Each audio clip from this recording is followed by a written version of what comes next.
대한민국은 지금 체제전쟁 중. 이천지음. 국민들 모르는 사이 공산화로 가는 대한민국. 도서출판 대추나무. 저자 소개. 이천, 경북 위성 출생, 1960년생. 학력, 경북대 법과대학 행정과 학과 졸업, 경북대 행정대학원 졸업, 한국학중앙연구원 정치학 박사과정 수료. 경력, 전 국가정보대학원 교수, 자유수포럼 공동대표, 주민자치법 반대연대 대표의장, 한국자유총연맹 정책자문위원등.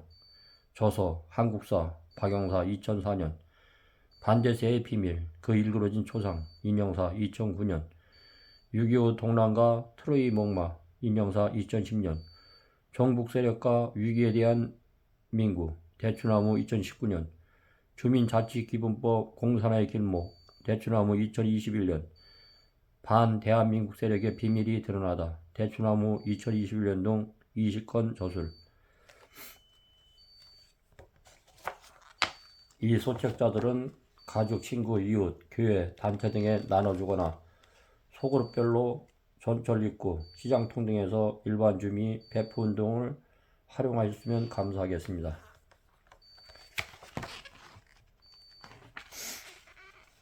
대한민국은 지금 체제전쟁 중. 대한민국은 지금 체제전쟁 중입니다. 대한민국은 원래 우익, 자유민주주의 나라였는데 지금은 공산사회주의의 국가주도권을 장악하는 상태로 역전되고 말았습니다. 대한민국은 바야흐로 사상이 다른 두 개의 국민이 치열하게 투쟁하는 열전의 나라가 되고 말았습니다. 공산사회주의로 조가통일하려는 세력과 자유민주주의를 지키려는 세력 간에 벌이는 체제전쟁, 사상전쟁이 치열하게 전개되고 있는 것입니다.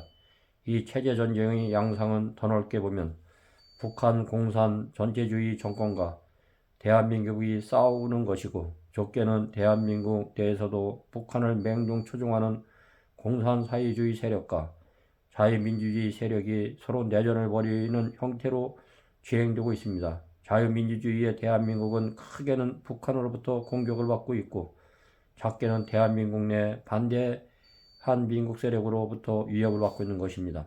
그런데 문제는 우리 국민들이 자유민주주의를 좋아하면서도 공산사회주의 세력이 내세우는 민주, 진보, 평화, 인권 등 사기적 포장설과 선전선동술에 너무나 잘 속는다는 점입니다. 미국의 고든창 변호사는 문재인 정권 당시 기회가 있을 때마다 수시로 대한민국은 1년 후에도 계속 자유민주주의 국가로 서 있을 것인가라고 뒤묻곤 했습니다. 문정권이 끝난 지금도 체제 위기는 지속되고 있습니다. 상당히 무너진 대한민국의 자유민주주의를 복원시키기 위해 주권자인 국민들이 체제 위기의 실상과 주사파 반대한 민국 세력의 사상적 실체를 깨닫지 않으면 안 됩니다. 우리는 자익의익 간 사상전쟁으로 피 흘린 역사가 있습니다. 우리는 이미 사상전쟁을 심하게 겪은 나라입니다. 공산주의 사상이 러시아로부터 들어온 것은 1918년입니다. 이후 공산주의 세력과 반공주의 세력 간 치열한 사상전쟁을 벌여왔는데 지금까지 100여 년의 세월이 흘렀습니다. 그래서 좌우익 간 사상전쟁을 100년 전쟁이라도 표현하기도 합니다. 특히 일본으로부터 해방된 1945년 8월부터 대한민국이 건국된 1948년 8월까지 3년 동안 공산주의 자익과 자유민주주의 의익 간 치열한 사상전쟁을 벌였습니다. 공산주의 체제의 나라를 만들 것인가, 반공 자유민주주의 체제의 나라를 만들 것인가를 두고 벌인 치열한 체제전쟁이 있었습니다. 해방 직후 일어났던 대구폭동 1946년 10월, 제주 4.3 사건 1948년 4월, 대한민국 건국 직후 일어났던 여순 반란 사건 1948년 10월 등이 그것입니다. 북한이 남침으로 시작된 6.25 전쟁은 세계 전쟁사에서도 가장 참혹한 전쟁이라고 평가될 만큼 민간인 피해가 컸던 전쟁입니다. 군인들만 싸운 게 아니고 마을에서 좌우 주민들끼리 죽이고 죽는 사상전, 체제전쟁이었습니다. 북한군이 마을에 나타나자 자익 주민들은 북한군 한영대회를 개최하고 붉은 완장을 차고 앞잡이 노릇을 했습니다.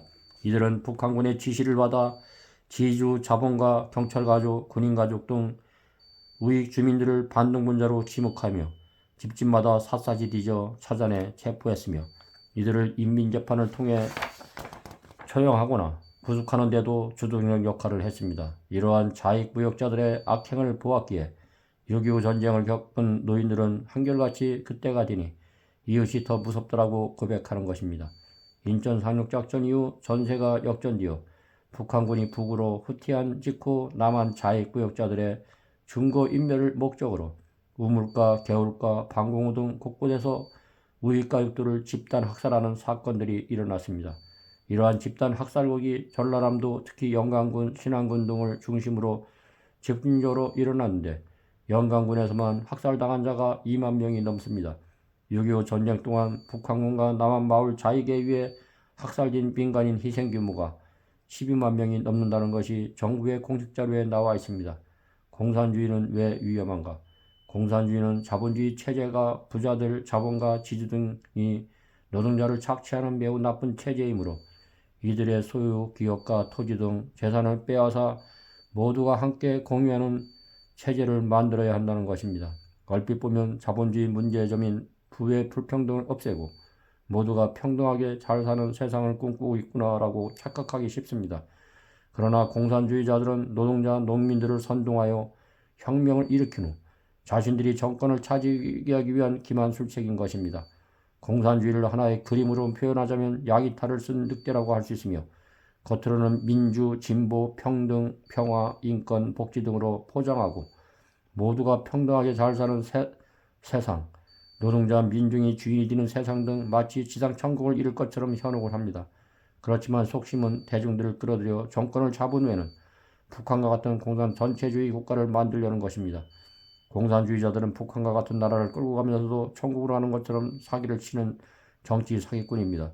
북한 주민들도 자유와 독립을 주러 왔다는 소련군의 거짓 선동과 토지를 공짜 준다는 김일성의 거짓 선동에 속아 지지했다가 80여 년간 고통받고 있는 현실을 반면 교사로 삼아야 합니다. 국민들은 이들의 달콤한 사탕 발림 소리에 절대적으로 속으면 안 됩니다. 공산주의의 가장 나쁜 것은 인민민중들에게 부자, 지주, 자본가 등 반공 세력에 의해 인민민중의 피를 빨아먹는 적이라고 규정해 분노를 부추겨놓고 민중들 스스로가 이들을 죽이도록 프로그래머를 하고 있다는 점입니다. 우리나라도 6.25 전쟁을 통해 처절하게 경험한 바 있습니다. 능라도 여간 한미 첩보전 산실의 저자 김인호 씨는 6.25 전쟁 때 당시 함흥 교화소에 갇혀 있다가 미군의 북진에 오는 바람에 죽음 직전에 가까스로 풀려났다. 그런 풀려난 후 시체 발굴단으로 활동을 했는데 북한군이 집단 학살한 북한 주민들을 동굴 속에서 꺼내는 일이었다. 동굴마다가 시체가 가득했는데 수백 구, 6천 구, 8천 구 등이 다양했다.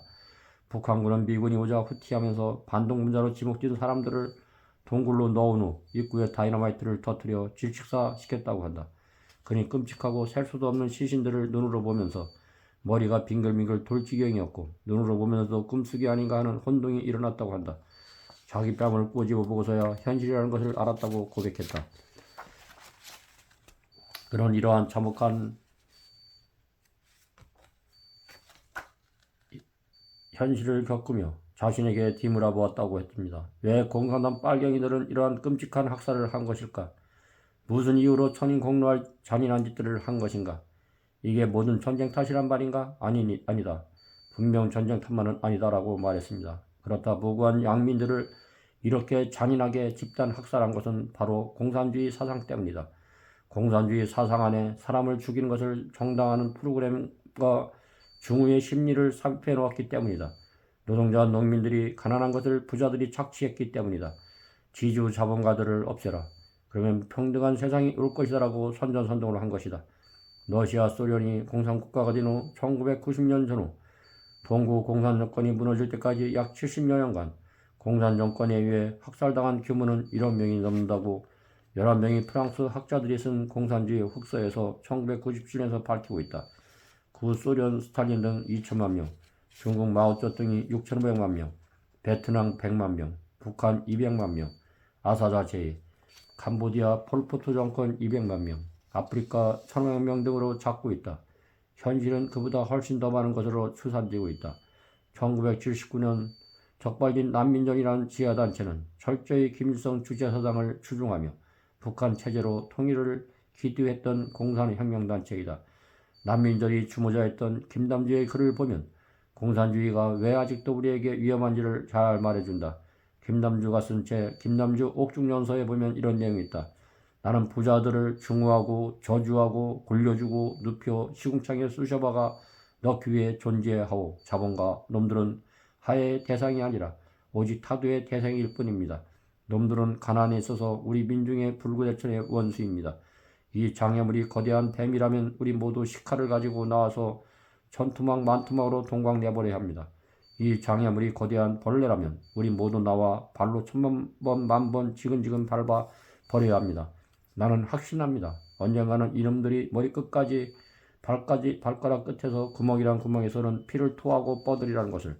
김남주는 더 무시무시한 말을 했다고 합니다. 김정이라는 공산주의자라는 전향한 후 어느 자익 사상범의 고백 수임 번호 3179라는 책을 쓰는데 자신이 교도소에 있을 때 김남주가 자신에게 공산주의를 가르치면서 이렇게 말했다고 합니다. 남조선에서 민중혁명이 일어나면 최우선적으로 해야 될 일은 이 사회의 민족 반동 세력을 철저히 죽여 없애는 것이다. 그 숫자는 적어도 200만 정도가 될 것이다. 그래야만 혁명이 완전하게 완수될 수 있기 때문이다. 200만이라는 숫자가 엄청날 것 같지만 인류 역사적 관점에서 본다면 그렇게 중요한 것이 아닙니다.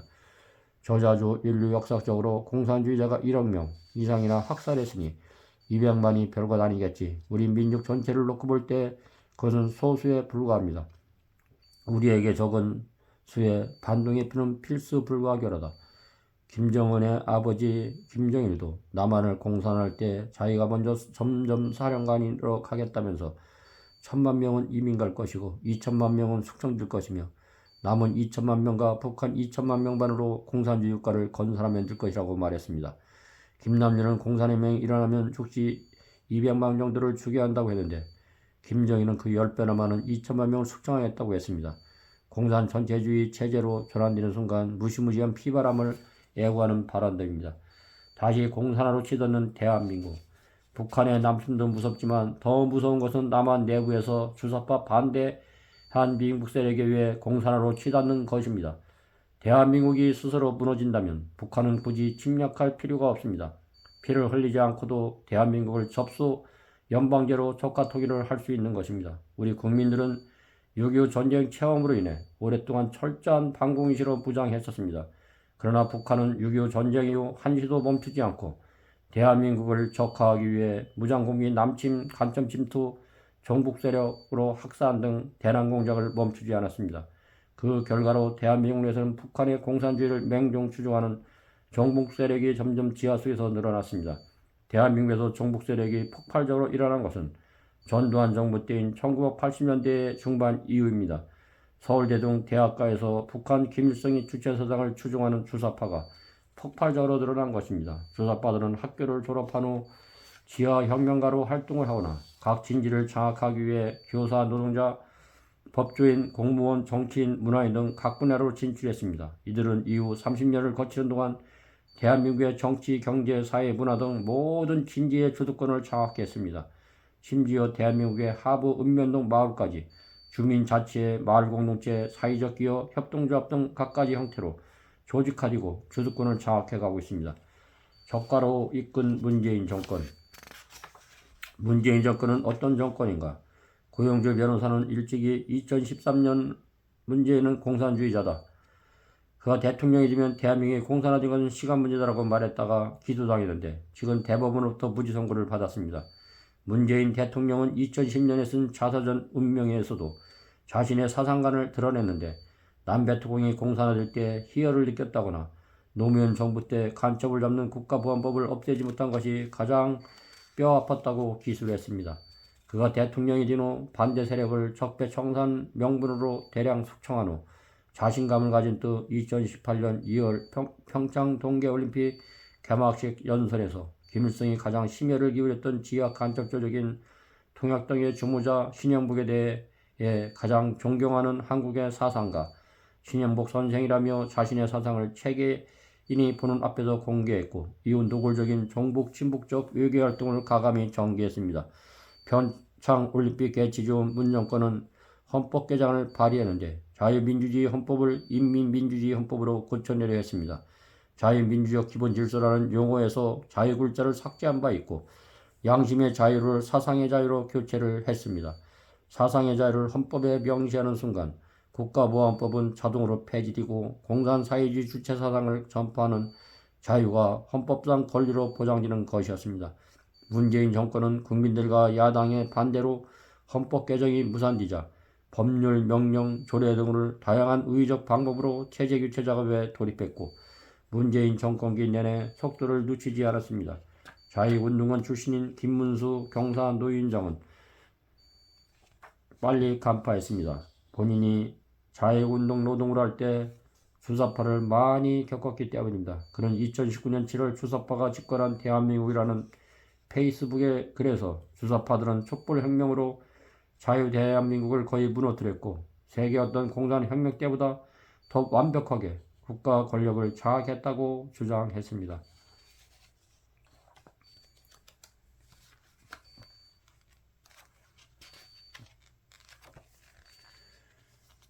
무너져가는 대한민국입니다. 대한민국은 지금 경제전쟁이 아니라 체제전쟁 중입니다.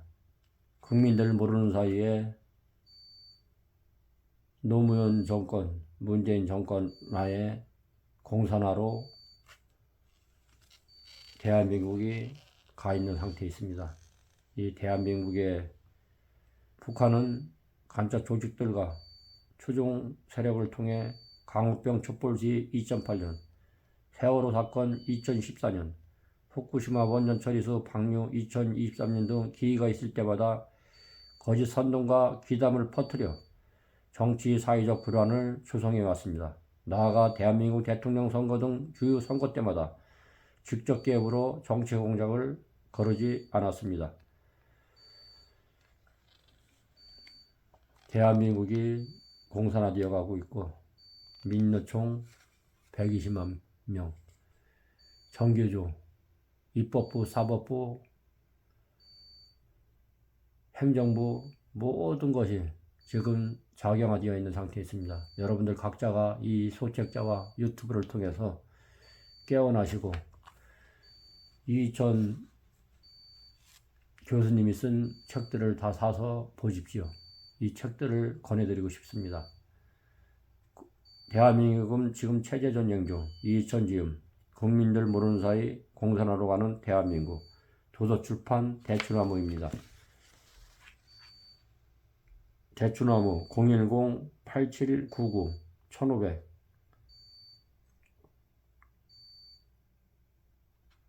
핸드폰으로 연락 주셔가지고 대량 사셔가지고 교회당이나 전철역이나 각 곳에서 이 소책자를 뿌리시는 분들이 많이 나오셨으면 참으로 감사하겠습니다.